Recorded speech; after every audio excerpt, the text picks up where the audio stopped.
खुरम साहब है हमारे साथ। अस्सलाम वालेकुम ख्वाजा साहब, मैं खुरम गल कर रहा जी सरगोदे तो।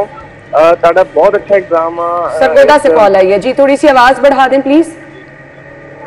जी बहुत अच्छा एग्जाम हुकूमत पंजाब का टीकियां के हवाले से बच्चों को लग रहे हैं, लेकिन ख्वाजा साहब मसला इत्थे है कि हले भी नैगेटिव मीडिया जिहड़ा वा बहुत मसले क्रिएट हो रहे हैं इत्थे, ते उहदे वास्ते हुकूमत ने की इकदाम किया वा इन्हां नूं रोकण लई?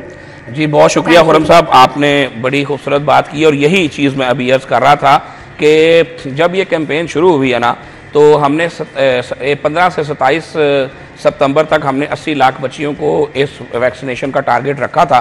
और इसमें मुनफरिद बात यह है कि ये वैक्सीन इंशाल्लाह अब हमारे मुस्तकिल EPI प्रोग्राम का हिस्सा होगी। लेकिन फ़र्क क्या है?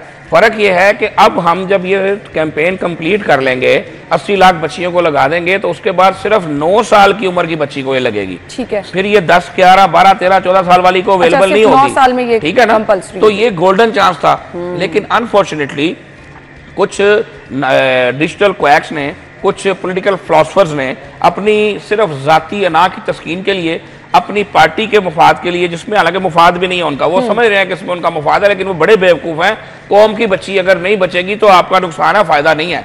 हमें अपने सियासी स्टेक से ऊपर सोचना पड़ेगा, हमें अपनी लीडरशिप से ऊपर सोचना पड़ेगा। तो इन लोगों ने जो कैंपेन की, जब मैंने भी आपको बता रहा था कि मुझे इंटीरियर मिनिस्ट्री का बड़ा ताउन रहा, मुझे अपने इदारों का बड़ा ताउन रहा, तो जब हमने इसको ट्रैक किया तो बड़े अदब से अर्ज़ करूँगा कि बात बड़ी गैर मुनासिब सी है, लेकिन लोगों को हक़ाइक़ बताने के लिए करना पड़ेगा कि 99% अकाउंट्स एक महसूस सियासी जमात के थे जहाँ से ये कैंपेन जो है वो की जा रही थी। मुझे समझ नहीं आती कि पाकिस्तान से आपकी क्या दुश्मनी है। बिल्कुल यार, हमसे दुश्मनी करो, हमें गालियां दो, हमें बुरा भला कहो। आप जब बात होती है कि जनाब हमें वो पाकिस्तानी नहीं चाहिए, तो भाई जिसको वो पाकिस्तानी, मुझे तो सबसे ज्यादा अजीज मेरा मुल्क है, मेरे लीडर को भी वो पाकिस्तान नहीं चाहिए जिसमें ये मुल्क है तो सब कुछ है। तो उसके बाद जो हमने किया है, जैसे खुरम भाई ने ये बात की, मैंने खुद से सबसे रब्ता किया, हमने उन तमाम लोगों के खिलाफ जो है वो केसेस दर्ज कराए और हमने उनको कहा कि अगर आपके पास इसका कोई सबूत है, जो फेक वीडियो आपने डाली है,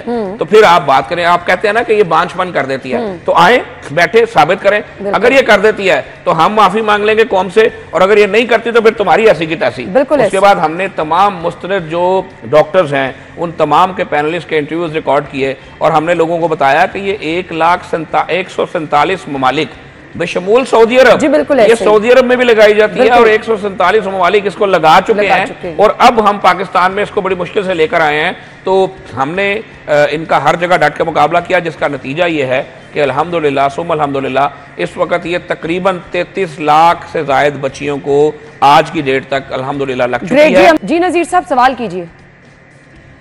जी मेरा मिनिस्टर साहब से सवाल है कि मैं सऊदीया में रह के आया, वहाँ पे ये वैक्सीन लगती थी बच्चियों को, मुझे जहाँ तक याद है, लेकिन वो बहुत पहले की बात है। यहाँ बहुत देर से वैक्सीन आई है।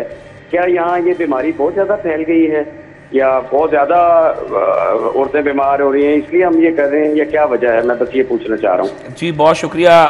देखें 2006 से ये वैक्सीन स्टार्ट हुई और मुख्तलिफ ममालिक में इसके क्लिनिकल ट्रायल्स जारी रहे, मुख्तलिफ ममालिक में चलती रही और 2006 से आज आप देख लें कि 19 साल के बाद, इस वैक्सीन के आने के 19 साल के बाद पाकिस्तान में हम लेकर आए और फिर भी इतना तूफान मचा हुआ है। होना तो ये चाहिए था कि पाकिस्तान के सारे लोग ये कहते कि यार ये वैक्सीन 10 साल पहले क्यों नहीं आई। और मैं जो आपने कहा ना कि क्या इतने लोग बीमार हो रहे हैं, अभी मेरी अना ने जो हमारी बहन भी है और इसने अपना दुख आपको बताया कि इसके वालिद भी कैंसर का शिकार हुए। कैंसर बहुत सारी किस्म का होता है ना, तो जो ख़वातीन वाला महसूस कैंसर है और उस कैंसर से जो ये सर्वाइकल कैंसर है, इससे 297 ख़वातीन पाकिस्तान में हर महीने, जो हमने एवरेज रिकॉर्ड की है कि हर महीने कमोबेश 297 के करीब लेटेस्ट फिगर के मुताबिक ख़वातीन जो है वो उनकी डेथ हो जाती है। और खाली ये मसला नहीं है, अनफॉर्चुनेटली बदकिस्मती से जब उनको ये कैंसर होता है, जिस अजियत और जिस तकलीफ से वो बेटियां और माएँ वो बहनें गुजरती हैं, वो ये कैंसर इतनी बदबू फैलाता है कि उनके कमरे में उनके अजीज़ो कारब भी नहीं जा पाते।